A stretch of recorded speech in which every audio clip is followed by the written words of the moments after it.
کہ میں نے تمہارے اوپر 7 طریق بنائے ہیں، طرائق۔ اچھا، طریق شاہراہ کو کہتے ہیں، ٹھیک ہو گیا۔ ٹھیک ہے سر۔ اور قرآن واضح طور پر یہ کہہ رہا ہے کہ ہم نے تمہارے اوپر فوقکم 7 طرائق، ٹھیک ہے، ہم نے تمہارے اوپر 7 رستے بنائے ہیں، طریق، شاہراہیں جا رہی ہیں اوپر۔ اور پھر کہتا ہے کہ ہم نے تمہارے اوپر 7 شداد بنائے ہیں، شداد۔ اب ستم ظریفی کی انتہا دیکھیں کہ انہوں نے نہ ٹرانسلیٹ کیا جب شداد والی آیت کو، تو بغیر نون کے ٹرانسفر کر دیا۔ اللہ کہہ رہا ہے کہ وہ بنائی نہ، ہم نے بنائے ہیں فوقکم، تمہارے اوپر 7 شداد۔ تو انہوں نے کہا کہ اللہ نے 7 تمہارے اوپر بنائے ہیں، کسی نے لکھ دیا 7 طاقتور تمہارے اوپر بنائے ہیں۔ کیا نون ہے ہی نہیں، رکھا ہی نہیں، یعنی اللہ کو گرامر ہی نہیں آتی۔ شداد ایک دانے کو کہتے ہیں عربی میں، جی ٹھیک ہے جی، ایسا منہ جو اپنے اندر کھینچ لیتا ہے ہر چیز کو، ایگزیکٹ وارم ہول کا یا بلیک ہول کا ترجمہ ہے، ٹھیک ہے جی۔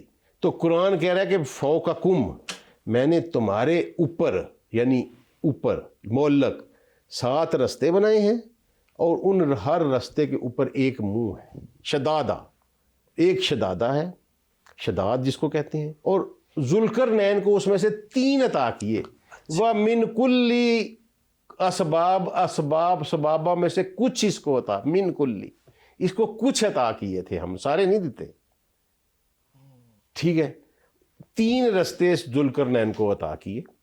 ذوالقرنین دوسری کائناتوں میں گیا ان 3 رستوں کو استعمال کرتے ہوئے، وہاں ایک کائنات میں، اس ایک زمین کے اوپر اس کو آدم کی وہ اولاد ملی نہیں اس کو، وہاں کوئی اور لوگ بستے تھے، انہوں نے کہا ہمیں ہماری جان کھا گئی ہے، تو وہاں اس کے لیے انہوں نے دیوار بنائی۔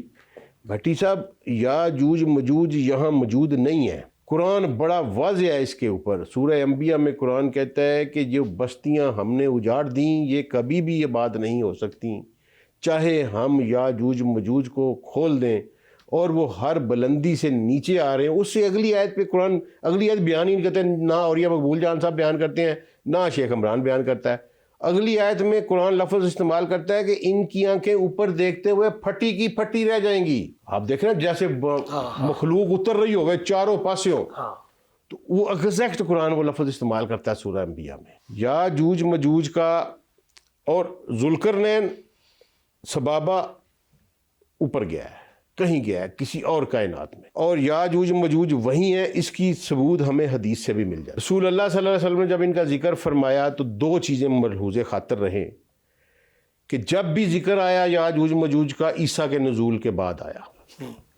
یہ ابھی جو شیخ عمران حسین اور یا مقبول جان صاحب یہ سارے کہتے ہیں نا یورپین جو ہیں یہ جوج مجوج ہیں، یا کوئی کہتا ہے یہ یہودی جو ہیں یہ ہیں، واللہ عالم، لیکن نہیں، کیونکہ قرآن بھی واضح ہے کہ ذوالقرنین اوپر گیا تھا، اور حدیث رسول اللہ نے جہاں ذکر کیا عیسیٰ کے بعد کا کیا، پکی ٹھٹی بات ہے، جب تک عیسیٰ نہیں آتے یوج مجوج کا اس زمین سے کوئی تعلق نہیں۔ نمبر 2، الفاظ غور کریے گا رسول اللہ صلی اللہ علیہ وسلم کے، جو بڑی مشہور حدیث ہے، ہمارے گاؤں میں دیہاتوں میں ہر بندے کو پتا کہ وہ سویرے اٹھ کے چٹنا شروع کر دینے تے وہ شام تک جناب تھوڑی جی رہ جاندی ہے تے وہ آندے سویرے کریں گے تو صبح پھر موٹی ہو جاتی ہے، انشاءاللہ نہیں کہتے، یہ حدیث ہے، پکی حدیث، کنفرم۔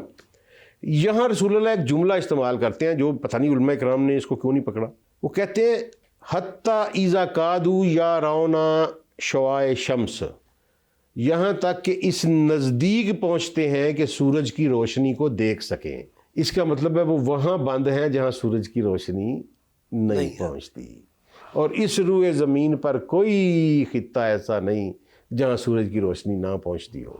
دوسری، قرآن میں یہی سورہ کہف میں جب یہ دیوار بن جاتی ہے نا، تو اللہ کہتا ہے کہ اب یہ نہ اس کے اوپر چڑھ سکیں گے نہ اس میں سوراخ کر سکیں گے۔ ذوالقرنین کہتا ہے جب میرا رب چاہے گا تو دکن دکا اس کو ریزہ ریزہ کر دے گا، اس میں سوراخ ہونے کی کوئی پاسبلٹی نہیں۔ وہ جب بھی ہوگی ریزہ ریزہ ہوگی.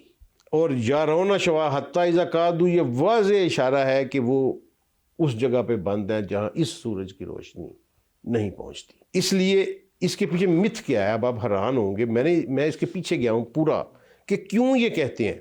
ایکچول ہر مسلمان کے دل میں نا ایک عقیدہ ہمارے ہاں انکلکیٹ کیا گیا ہے کہ یاجوج مجوج کو کوئی نہیں فتح کر سکے گا. اور بات بھی ایسی ہے کیونکہ اللہ جب انہیں چھوڑے گا عیسیٰ کو یہی کہے گا. رسول اللہ نے بتایا کہ اب میں اپنے ایسے بندے چھوڑنے لگا ہوں جن کا مقابلہ کرنے کی قوت کسی میں نہیں. ٹھیک ہے جی. باقاعدہ MI6 اور موساد اس چیز کو پروموٹ کرتی ہے کہ مسلمانوں کے ذہنوں میں یہ بٹھاؤ کہ یہ یورپین یاجوج مجوج ہیں. وہ خود بھی کہتے ہیں کہ یہ یاجوج مجوج ہیں تاکہ ہر مسلمان کے دل میں یہ بات بیٹھ جائے کہ ہم انہیں فتح اب نہیں کر سکتے. اس لیے یہ کہا گیا ورنہ یاجوج مجوج کا اس زمین کیونکہ سر امام حسن علیہ الصلوۃ والسلام نے ایک اور حدیث بیان فرمائی اور کہا کہ یہ اس طرح کے ہیں ان کے قد چھوٹے ہیں بہت. ٹھیک ہے. اور کوئی بلشت کا ہے, کوئی 3 بلشت کا ہے, کوئی 4 بلشت کا ہے, اور ایک کان نیچے بچاتے ہیں. بہت مشہور بات ہے, امام حسن کی روایت ہے. ایک کان نیچے بچاتے ہیں, ایک اوپر اوڑھتے ہیں. اتنے بڑے بڑے ان کے کان ہیں. اور ایک ایک انسان ان کا ایک ایک جوڑا ہزار بچہ دے کے مرتا ہے. اچھا ٹھیک ہے جی. اچھا اب اگلی بات میں آپ کو بتاؤں. اب کون سا یہاں ہے جو ہزار بچہ دیتا ہے ایک جوڑا. دوسری بات رسول اللہ صلی اللہ علیہ وسلم نے فرمایا کہ اللہ قیامت والے دن کہے گا. صحابہ کی جماعت بیٹھی تھی, محفل لگی ہوئی تھی. سرکار نے فرمایا اللہ قیامت والے دن کہے گا آدم اپنی اولاد میں سے جہنم کا حصہ نکالو. آدم کہے گا یار اللہ کتنے میں سے کتنا؟ اللہ کہے گا 1000 میں سے 999. اچھا جو ہی یہ بات کی نا تو رسول اللہ نے دیکھا صحابہ کے آپ کا بھی رنگ اڑ گیا. صحابہ کے رنگ اڑ گئے. انہوں نے کہا تمہیں کیا ہوا ہے کہ یا رسول اللہ 1000 میں سے ایک بندہ جنت میں جائے گا. اچھا میں آپ کو روکتا ہوں یہاں. آج اگر یہ قیامت آ جائے اس فارمولے کو لگائیں 8 ارب آبادی ہے, 1000 میں سے ایک جانا صرف 80,000 بندہ جانا. یہ پٹی صاحب سارے اپنا اپنا سامان کر لیے. پھر اگر یاجوج مجوج ہمارے درمیان ہے نا, کیونکہ آگے پھر اللہ کے رسول نے کہا کہ پریشان نہ ہو, یہ یاجوج مجوج آ کے مل جائیں گے اور یہ ان کی تعداد ہوگی, یہ وہ جائیں گے اکثریت. ان کو ملائے بغیر 99% 999 1000 میں سے جہنم میں بھیجیں تو ساری انسانیت 80,000 بندہ بچتا ہے سر. تو یاجوج ماجوج جو ہے یہ بھی انسان ہے سر؟ نہیں انسان نہیں ہے, آدم کی اولاد ہے. اچھا میں نے آپ کو پہلے کہا نا کہ ہاں انسان کون ہے؟ آدم اور حوا کی اولاد. تو پھر جب حضور پاک صلی اللہ علیہ وسلم نے ان کو جواب دیا تو جواب جب دیا تو انہوں نے کہا جی کہ یہ پکا جادو ہے. اس کو وہ ظاہر ہے جس کے نصیب میں ایمان نہیں تھا. ٹھیک ہے جی. انہوں نے ویریفائی بھی کرایا یہودیوں سے, لیکن پھر بھی اس کے باوجود وہ ایمان نہ لا سکے. جب اللہ خاتم اللہ علی قلوبہم کر دے, مور لگا دے کسی کے دل کے اوپر. ورنہ سرکار کی تو پیدائش کے پہلے بھٹی صاحب ایک پروگرام کریں گے کہ رسول اللہ کی دنیا میں آنے سے پہلے کیا دھوم تھی. ٹھیک ہے نا. تو دنیا میں آنے سے پہلے لوگوں کو پتہ تھا کہ ان کے گھر میں نبی پیدا ہونے والا ہے, آل رسول, اور ان کا وہ مقام ہے آباء و اجداد رسول کا. میں نے سنا ہے بلکہ کہ ان سے پہلے کیا تھا, آپ نے بتایا کہ کس طرح ان کے وہ جو دادا تھے ان کو بھی ہاشم کے جسم سے ہلکی ہلکی روشنیوں کی کرنیں نکلتی ہوتی تھی, اور جناب عبداللہ علیہ السلام کے تو ماتھے پہ چمکتا تھا, سارا جہان دیکھتا تھا اس کو. تو وہ ساری جہان کو پتہ تھا کہ ان کے گھر میں نبی پیدا ہونا ہے. تو یہ جس نے نہیں ماننا تھا وہ ماننے کا تو رولا لا الہ کا تھا. اور وہ جب اپنے چچا کے ساتھ جا رہے تھے تو ادھر سے انہوں نے کہا تھا واپس لے جائیں ان کو. بالکل ایسے ہی.